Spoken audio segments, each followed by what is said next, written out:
அன்பழகன் புதுச்சேரி அதிமுக மாநில செயலாளர். அண்ணன் ரொம்ப சர்க்காசமாக பேசுவாப்புல, பயங்கரமாக ஒரு மாதிரி நையாண்டி பண்ணுற மாதிரி பேசுவாப்புல. இந்த மாதிரி அப்படி தான் பேசியிருக்காரு. ஏன்னா இப்போ அந்த விடுதியில் அதிமுக எம்எல்ஏஸ்லாம் தங்க வைக்கப்பட்டிருக்காங்களே, அந்த விஷயம் சார்ந்து தான் அண்ணன் கிட்ட கேட்டாங்க.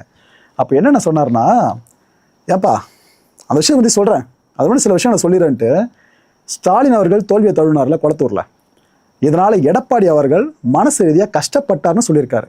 மனதார அவர் கஷ்டப்பட்டிருக்காரு எடப்பாடி அவர்கள், சரி ஸ்டாலின் அவர்கள் தோற்றுருக்க கூடாது அப்படின்ட்டு. அப்படி நடந்திருக்க கூடாதுன்னு ரொம்ப நினச்சி ஃபீல் பண்ணாருங்க எங்கள் அண்ணன், எங்கள் தலைவர் எடப்பாடி அவர்கள். ஸ்டாலின் எப்பேற்பட்ட தலைவர்ப்பா, அவரையே தோற்கும்படி மக்கள் ஓட்டு போட்டிருக்கிறதா எடப்பாடி அவர்களே சொன்னாராமா. அது இவர் இங்கே கன்ஃபார்ம் பண்ணி சொல்லியிருக்காரு. அண்ட் தமிழ்நாட்டில் டெம்பரேச்சர் ரொம்ப அதிகம், இதனால தான் எம்எல்ஏஸ்லாம் பாண்டிச்சேரி வந்து தங்கியிருக்காங்க, இதில் என்ன தப்பு இருக்குது, நெக்ஸ்ட் கொஸ்டின் அப்படின்ட்டாரு. புரியுதா காரணம் எங்கே சொல்கிறாருன்னு சொல்லிட்டு. ஆக்சுவலாக இன்னொரு அப்டேட்டை கொடுத்துட்றேன், இன்னொரு விடுதி மாற்றிட்டாங்க. ஏன்னா டூரிஸ்டாக நிறைய பேர் அங்கே ப்ரீ புக் பண்ணியிருக்காங்க போல இருக்குது.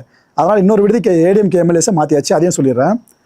அதிமுகவோடு ஒப்பிடுற அளவுக்கு தாவேக்காலாம் பெரிய கட்சி கிடையாது. தாவேக்கா எம்எல்ஏக்கள் இருக்காங்களே, அவங்க அதிமுக வரமாட்டாங்கன்னு நினைக்கிறீங்க? வருவாங்க பாருங்கள். சும்மா எங்கள் எம்எல்ஏ மட்டும் அந்த பக்கம் போவாங்களான்னு கேள்வி மேலே கேள்வி கேட்குறீங்க, அவங்க வரமாட்டாங்களா அப்படின்னு சொல்லி பேசியிருக்காரு. இதை விட ஹைலைட்டாக ஒரு சம்பவம் பண்ணார் அண்ணன். என்ன சொன்னார், எங்கள் கட்சியில் இருந்தலாம் யாரும் கட்சி மாற மாட்டாங்கப்பா அப்படின்னு சொன்னார். இது நீங்கள் ஏற்றுக்க முடியாது மக்களே. எல்லா கட்சியிலிருந்து எல்லாரும் கட்சி மாறுவாங்க.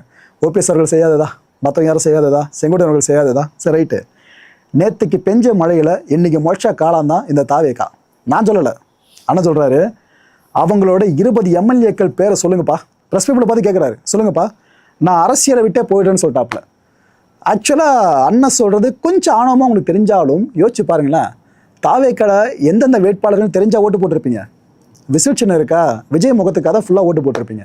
அதை கரெக்டாக பிடிச்சிக்கிட்டு தான் இந்த விஷயத்தை கேட்டிருக்காரு. ஆனால் இந்த வார்த்தைகள் இதுக்கப்புறம் அரசியல்வாதிகளும் சரி, யாராக இருந்தாலும் சரி, அரசியல் விமர்சகர்களும் சேர்த்து தான் சொல்கிறேன், கொஞ்சம் பார்த்து யூஸ் பண்ணணும்னு நினைக்கிறேன். ஏன்னா இவ்வளோ சீட்டு தான் பிடிப்பாங்க, அதுக்கு மேலே பிடிக்க முடியாது அடித்து சொல்லிட்டாங்கனாக்கா எலெக்ஷன் ரிசல்ட் எப்படினாலும் மாறிடும். அதுக்கப்புறம் அவங்க சொன்ன வார்த்தையை திரும்ப வாபஸாக பெற முடியும், தர்ம சங்கடமாக இருக்கும். ஆனால் இதே வார்த்தையில் தான் இங்கே பயன்படுத்தியிருக்காப்புல. ரைட்டு. கிறிஸ்டோபர் திலக்கு காங்கிரஸ் எம்பி, இவர்கிட்ட செய்தியாளர்கள் கேட்டாங்க, என்னங்க திமுகவில் இருக்கவங்க காங்கிரஸை பயங்கரமாக மாறி விமர்சனம் பண்ணிட்டு இருக்காங்க, என்ன நினைக்கிறீங்க அப்படின்ட்டு. என்னென்ன சொன்னாப்புல, பாஜகவை தடுக்கணுங்க, இதுக்காக தான் தாவேக்கா கூட காங்கிரஸ் கூட்டணியை வச்சுருக்கு. கூட்டணி வாக்குகளால் தான் உதயநிதி அவர்களும் வெற்றி பெற்றார்னு அடுத்த விஷயத்த சொல்லியிருக்காரு. காங்கிரஸ் அமைப்பினர் களத்தில் இறங்கி எலெக்ஷனுக்கு பயங்கரமாக ஒர்க் பண்ணாங்கன்னு அவர் இங்கே மென்ஷன் பண்ணுறாரு. பாஜக வேணாம் அப்படின்றதுல தமிழக மக்கள் ரொம்ப தீர்க்கமாக இருக்காங்க.